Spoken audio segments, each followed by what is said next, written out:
Quello che questo governo persegue non è dunque una sua rivisitazione, ma il suo smantellamento per sostituirlo con lo Statuto dei lavori, sulla base del fatto che ciò si renderebbe necessario in nome del fatto che la tutela del lavoro, per essere efficace, non può più operare in testa al singolo lavoratore, ma nel mercato del lavoro e più complessivamente nella sua tipologia contrattuale. Passare dai diritti dei lavoratori a quelli dei lavori non è perciò un cambio lessicale o un fatto semantico, ma definisce un paradigma sociale e culturale. Non è più il lavoratore cittadino il soggetto a cui stanno in capo i diritti, non è più la persona centrale nella costruzione e sviluppo della legislazione del lavoro e del diritto, ma sono la modalità, la tipologia contrattuale che definiscono il complesso e la sfera di applicazione dei diritti da riconoscere o normare. Non è un caso che proprio Sacconi più volte, scusatemi, non è un dato personale, ce l'abbiamo in casa che dà un po' più fastidio, insomma, che più volte ha denunciato quello che per lui, parole testuali, è il costo eccessivo dei diritti del lavoro, con ciò sottolineando che i diritti sono un costo da abbattere per dare maggiore spazio alla competitività e libertà dell'impresa. Nel libro bianco questa filosofia viene efficacemente esplicitata attraverso la previsione che la fruizione di alcuni diritti non deve avere carattere universale, ma essi derivano dall'appartenenza ad una data comunità territoriale o a una determinata categoria che attraverso la bilateralità definisce al proprio interno il perimetro di fruizione delle prestazioni sociali o l'esigibilità dei diritti. Non vorrei essere eccessivo, ma dietro altisonanti parole sulla necessaria modernizzazione del Paese si farebbe un pericoloso salto all'indietro, allo stato delle corporazioni, negati, se si abita in questa o quella regione italiana, se si appartiene a questa o a quella categoria o comunità locale. Una linea che viene perseguita, fra l'altro, cercando di contrapporre i lavoratori con contratti a tempo indeterminato, quelli che loro definiscono privilegiati, ai lavoratori con altre tipologie contrattuali, le persone che hanno un lavoro tutelato dai giovani precari, nell'aberrante logica che solo dentro una contrazione dei diritti per chi ce l'ha si può pensare a qualche garanzia in più per chi ne è privo. A questa logica rispondiamo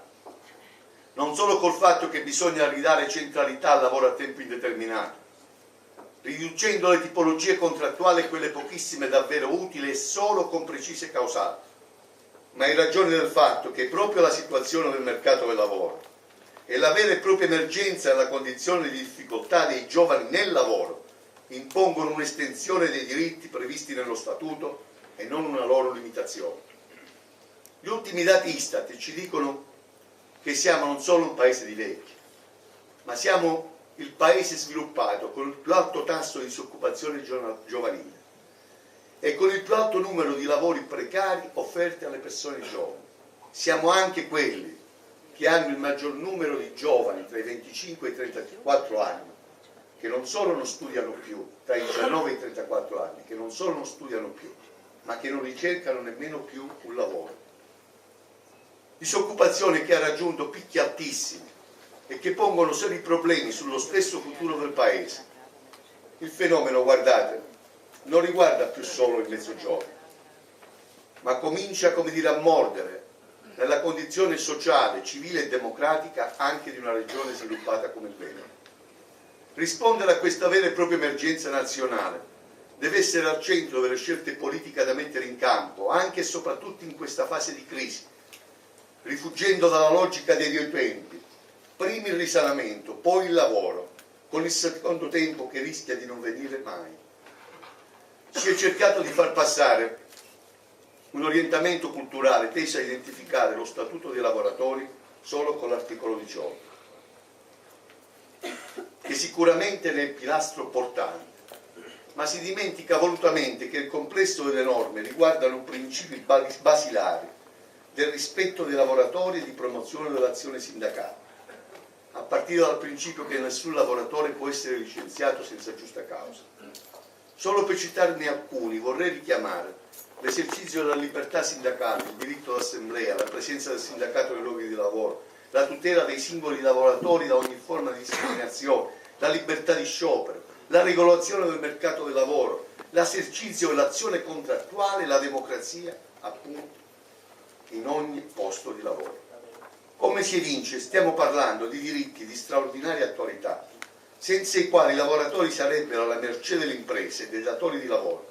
deprivati di una loro autonoma soggettività politica e sociale, limitati anche nella loro possibilità di esprimere fino in fondo la cittadinanza. Sta proprio qui, nella messa in discussione, un'imitazione di questi diritti, oltre che nelle politiche retributive, una svalorizzazione del ruolo sociale del lavoro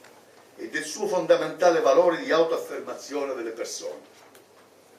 Molti dei diritti previsti nello Statuto avevano trovato spazio nel contratto dei meccanici. A testimonianza, mi serve per affrontare un nodo che per me è fondamentale, di quanto la contrattazione collettiva sia fondamentale per sviluppare la legislazione e l'estensione dei diritti. Spesso, anche noi sindacalisti, nel nostro agire contrattuale, non mettiamo in campo, non sperimentiamo forme dinamiche di estensione dei diritti, invertendo il rapporto tra legge e contratti. Infatti la legge quasi sempre interviene a normare comportamenti e prassi che si sono già consolidati dentro una pratica contrattuale. Quando ciò non avviene e tutti i rimandi sono legislatori, si può correre il rischio di un dirigismo nella regolazione sociale in base ai rapporti tra schieramenti politici e non a quelli che si materializzano nel mondo del lavoro, nei rapporti tra i soggetti della rappresentanza sociale. Non è casuale che nel collegato al lavoro, su una serie di istituti, si preveda che dove non si dovesse procedere ad un accordo tra le parti, sarà il governo a intervenire con specifici provvedimenti autonomi. Questo è un governo che non solo non ricerca la concertazione con gli attori sociali, ma favorisce ed agisce per dividere il sindacato. Un governo che chiede complicità e condivisione passiva alle scelte dell'esecutivo. Siamo cioè in presenza di pulsioni che non mi stanco di definire autoritarie, di chi pensa ad una società aconflittuale. D'altronde, quando si prova, come si è fatto nelle settimane scorse con il collegato al lavoro, di affermare la possibilità per l'azienda di licenziare senza motivo e anche solo verbalmente un lavoratore con contratto a tempo determinato, si capisce che si corre il rischio di tornare indietro di un secolo. Questi attacchi alla democrazia sindacale sono una vera e propria regressione della democrazia nel nostro Paese, che declina sempre più pericolosamente verso derive autoritarie. Ne sono conferme anche i ripetuti attacchi alla libertà di informazione, la legge in discussione in Parlamento sulle intercettazioni, i tentativi di limitare le funzioni delle autorità di garanzie e i poteri autonomi dello Stato a partire dalla magistratura. Temi che sono stati al centro della grande manifestazione della CGIL che abbiamo tenuto a Milano il 2 giugno per ricordare i caratteri fondamentali della nostra Repubblica. Sta qui il senso profondo della nostra battaglia sul lavoro, sui diritti, sul nesso inscindibile tra difesa della Costituzione e democrazia nel lavoro. Collegato al lavoro e il tentativo di superamento dello Statuto dei lavoratori sono un vero e proprio smantellamento del diritto del lavoro italiano. Non si sterilizza di fatto solo l'articolo 18, come dicevo prima, ma si trasforma il rapporto di lavoro in un rapporto commerciale. Si attacca al cuore non solo il ruolo del sindacato, ma la stessa libertà sindacale. Incurante dei rilievi del presidente Napolitano, anche in queste settimane, il Parlamento è stato impegnato da parte del governo per cercare, come dire, una via per approvare il collegato,